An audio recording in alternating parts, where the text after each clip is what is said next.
En parenthèse, il dit apprêtez vos dîmes. Juste une parenthèse. La dîme, ce n'est pas pour toi. Hein. Tu ne savais pas ça.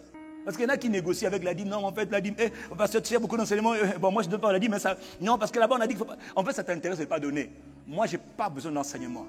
Je donne à Dieu. La dîme a été instituée avant la loi. La dîme a été établie dès le temps d'Abraham. Au temps d'Abraham, il n'y avait pas de loi. La loi est venue avec Moïse. La grâce est venue avec Jésus-Christ. La dîme, parce que vous n'avez pas compris le mystère de la dîme. Je donne à Dieu 10% de mes revenus. Je soutiens les œuvres de Dieu. Je soutiens la famille de Dieu. Je soutiens les intérêts de Dieu. Par au minimum la dîme. Mais Israël, ce n'est pas la dîme. Tu as entendu, non? Il y avait la dîme. Il y avait les prémices. Il y avait les holocaustes. Comment? La même famille, elle donne la dîme. Elle fait les offrandes. Elle donne les holocaustes. Les sacrifices d'action de grâce. Ah, tout ça, mon frère. Plus ils donnaient, plus ils s'enrichissaient. C'est le mystère de l'action de grâce. Plus ils donnent, plus ils sont riches. Moins ils donnent, plus ils sont pauvres. Oh, comment ça? Comment ça se fait? La dîme, ce n'est pas pour toi. C'est une parenthèse. Lévitique 27, verset 30. Il est écrit, toute dîme de la terre, toute dîme, 30 et 32, toute dîme de la terre, de la semence de la terre, fruit des arbres, est à l'Éternel. Mais regarde la fin de la phrase. Il dit, c'est une chose sainte. C'est une chose sainte consacrée à l'Éternel. Toute dîme est consacrée. Dieu considère la dîme. Combien tu as? 100 000. Il te dit, la dîme, c'est 10%. C'est 10 000. Oh, monsieur, beaucoup. Il dit, c'est pas pour toi, c'est pour l'Éternel.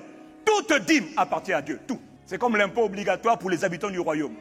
Dis Amen. Toute dîme appartient à Dieu. Toi, tu négocies, je sais. Mais moi, je te dis que toute dîme appartient à Dieu.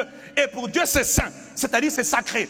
C'est hors classe. C'est mis à part. On ne touche pas. C'est comme ça que Dieu voit la chose. Toi, tu vois ça comment? Dis-moi. Parlons un peu là. Toi, tu vois ça comment? Pour Dieu, c'est sacré. Quand tu dis à un esprit, quand un esprit te dit, donne-moi cette affaire. Dans l'autre monde, dans le royaume de Dieu, on est trop gentil. Comme on a papa, il est bon, miséricordieux, donc on joue. Là-bas, on a dit, tu donnes la dîme. Tu ne donnes pas la dîme. Donne ta fille, ta santé, ta jambe là, avec laquelle tu allais voler mes affaires. Donne ta jambe. Brusquement, tu te réveilles le matin. Pasteur, ma chambre est bloquée. Mais l'esprit a dit, je vais te punir. Dans le monde des esprits, il n'y a pas de pitié. Il n'y a que l'observation des lois. Dans le monde de l'esprit, il n'y a pas d'émotion. Et dans le monde des esprits, maintenant, dans le royaume de Dieu, Dieu est miséricordieux. De l'autre côté, ils sont impitoyables. Ils tiennent à l'observation des lois. Est-ce que je parle à quelqu'un? Non, quand je parle de la dîme, c'est une loi du royaume. Mais dans le royaume de ténèbres, ils ont d'autres lois. Oh, quelqu'un dit Amen. Donc la dîme, ce n'est pas pour toi, c'est pour Dieu. Est-ce que tu es à l'aise? C'est d'ailleurs quand tu as un petit salaire que tu seras testé. Tu as un petit salaire, tu gagnes 100 000, 200 000, 500 000, 1 million, tu seras testé. Parce que le jour où tu vas commencer à gagner plus là. C'est beaucoup d'argent. Je me rappelle à l'époque, quand j'avais ton gars, il galérait. On me dépannait. C'était la galère, hein, comme tout le monde. Hein. On me donnait 100 euros, 100 dollars à l'époque. C'était 100 dollars. J'ai donné 10 dollars. C'est beaucoup. Il me reste 90. Mais ce n'était pas régulier. Et puis le jour où j'ai eu mon premier job, j'ai gagné, je crois, c'était 3 000 dollars. 3 000 dollars. Mon frère, 3 000 dollars, pour moi, c'était le paradis. Pour un gars qui galérait quand même correctement. Bon, toi, ça va. Mais moi, je galérais. Il a dit 3 000 dollars. Frère, 300 dollars, c'est beaucoup. C'est l'équivalent du loyer de la voiture que tu peux payer.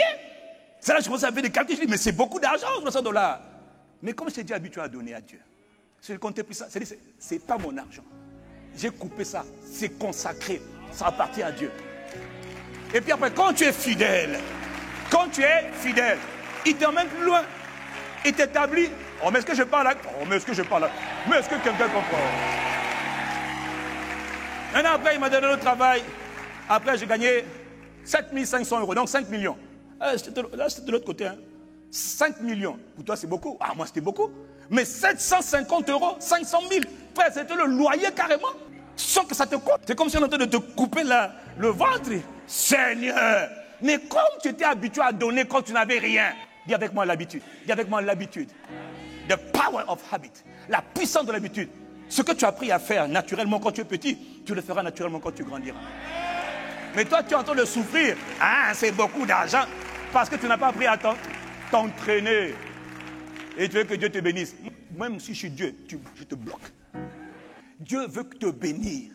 Quand il veut te bénir, il va t'apprendre les lois du sac. Parler, insuffisant. Sauter, insuffisant. Donner à Dieu. Sème. Fais des sacrifices. Et il te dit, quand tu fais les sacrifices, il faut que tu sois dans la joie.